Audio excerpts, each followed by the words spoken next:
Selamat pagi teman-teman. Shalom. Assalamualaikum warahmatullahi wabarakatuh. Om Swastiastu, Namo Buddhaya, salam kebajikan, salam Pancasila. Kembali lagi bersama kami, saya Alden Abraham Reynard Gawila. Saya Gladys Ranggamone. Jadi teman-teman, pada kali ini kami ingin berbincang santai dengan seorang tokoh masyarakat, yaitu Ibu Trisna. Jadi pada kali ini kami ingin membahas tentang isu-isu SARA di Sumba Timur. Ibu Trisna, halo. Hai Gladys, saya Alden. Sudah lama tidak bertemu ya, Bu? Iya. Ibu apa kabar? Baik, puji Tuhan ya. Puji Tuhan. Jadi, Ibu, katanya kan Ibu pendatang. Kalau boleh tahu, sudah berapa lama sih Ibu di Sumba Timur?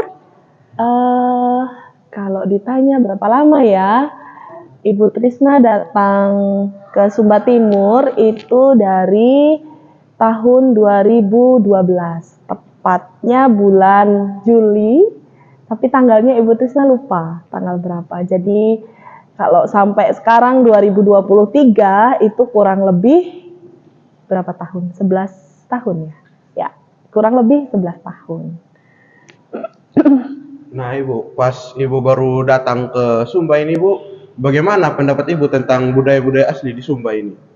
Ya, sebelumnya Ibu Trisna datang ke Waingapu itu tujuannya untuk karena ikut dengan suami. Jadi suami saya itu asli dari Sumba Barat, begitu. Jadi saya datang, suami saya stay di Waingapu dari kecil, sehingga ketika kami memutuskan untuk berkeluarga, jadi saya ikut suami saya ke Waingapu.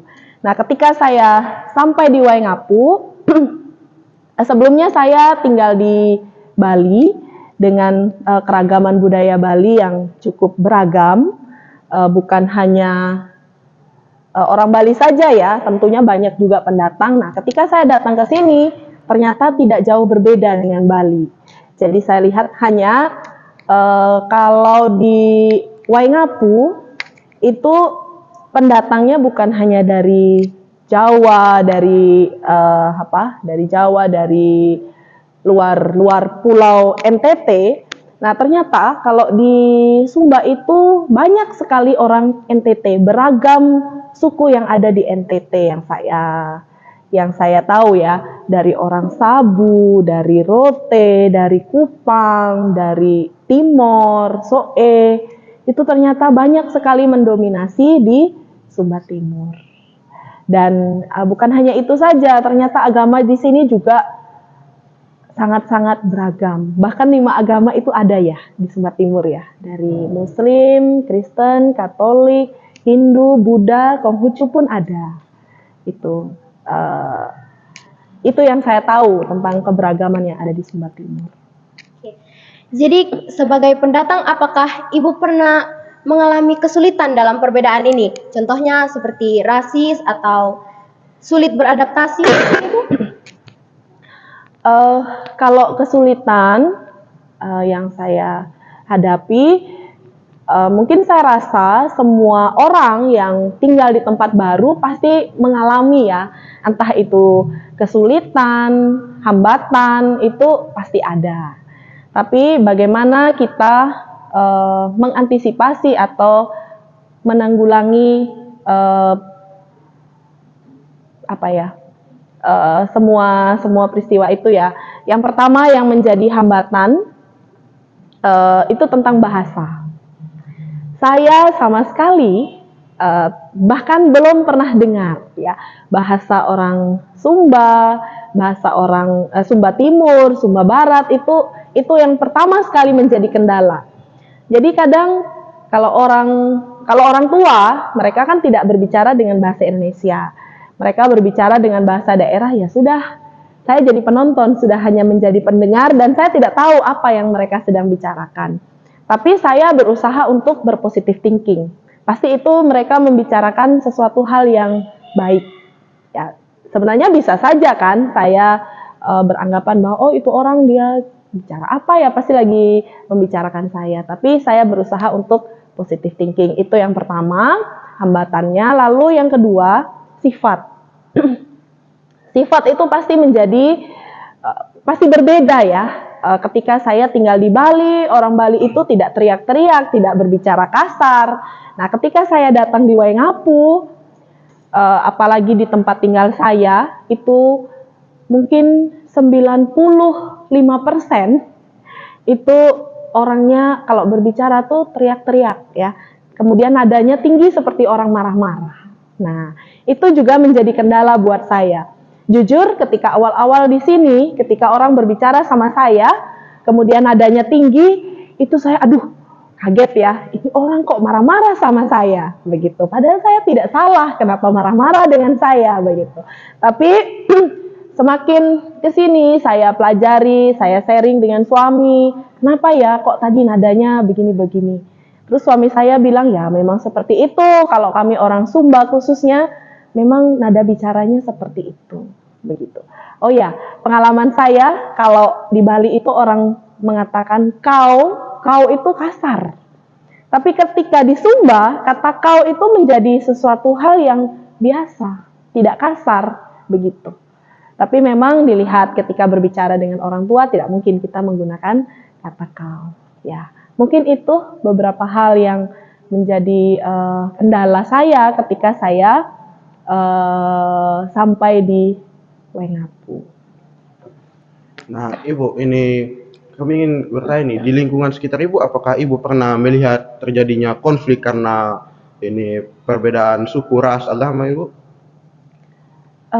Selama saya tinggal di sini kurang lebih 10 tahun ini ya, kalau untuk masalah ras itu saya belum pernah menemukan. Kalau untuk perbedaan agama itu saya belum pernah menemukan. Ya mungkin orang di sini, masyarakat di sini ya sudah terbiasa dengan perbedaan sehingga mereka ya saling menghormati. Ya seperti saya, orang dari luar, ketika mereka ketemu dengan saya, mereka sangat-sangat menghormati saya. Begitu, dan saya juga sebaliknya seperti itu. Ketika saya melihat orang baru, bertemu dengan orang baru, saya berusaha menunjukkan rasa rasa hormat saya sama lawan bicara saya, seperti itu. Untuk masalah agama, saya rasa kita di sini sangat-sangat menjunjung sekali perbedaan ya.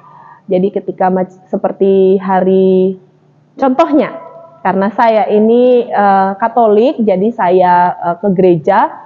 Contoh kecil saja, ketika hari raya besar, awal-awal saya di sini saya kaget.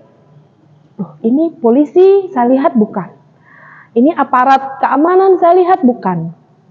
Ketika saya tanya suami saya, loh kok itu seragamnya berbeda ya? Saya bilang, oh itu namanya apa ya? Pokoknya itu dari saudara kita dari Muslim yang membantu pengamanan di gereja. Jadi saya bilang, wah luar biasa sekali kalau di Sumba Timur ini bisa menjalin hubungan yang begitu erat dengan saudara yang berbeda agama. Itu kemudian kalau suku juga saya tidak pernah mendengar atau melihat ada keributan, bahkan sampai berkelahi, begitu tidak pernah saya lihat. Ya, intinya yang saya lihat selama ini kita aman, tentram, damai. Kalau di Waingapu seperti itu. Bu, berarti ini di Sumba ini, menurut Ibu rasa toleransi di sini masih sangat tinggi ya? Ya, sangat-sangat tinggi sekali rasa toleransinya, saling menghargai, menghormati. Baik, puji Tuhan. Di masa sekarang nih, Ibu ada tidak tips-tips atau motivasi untuk kami dan anak-anak di luar sana sebagai generasi penerus bangsa untuk menjaga keutuhan dan kerukunan dalam NKRI? Mungkin yang saya bisa sampaikan, pertama, kenapa kita bisa merasa tidak nyaman, kemudian cepat tersinggung dengan orang, itu kan sebenarnya memupuk ya bibit-bibit, akhirnya nanti akan terjadi perpecahan. Nah, saran saya yang pertama, kita harus punya positive thinking. Jadi berpikir positif ya. Mungkin ya kalau saya ini ketika saya datang saya tersenyum terus.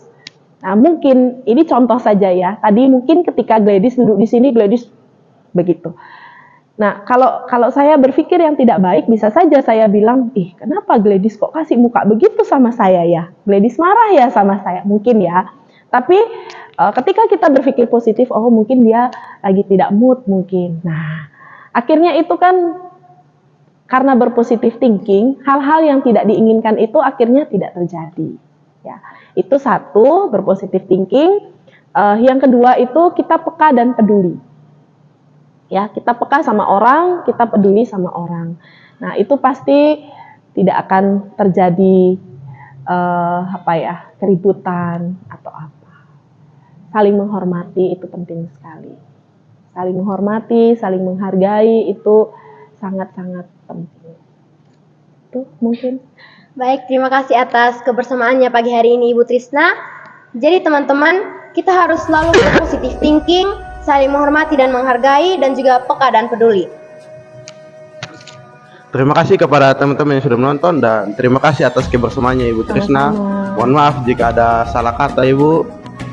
Jangan lupa like, share, komen, dan subscribe. Bhinneka Tunggal Ika, berbeda-beda tetapi tetap satu jua. Thanks for watching. Bye-bye. Raih mimpimu, arahkan pandangan ke depan. Tuhan kan Tidak usah post saja. Nanti tinggal kita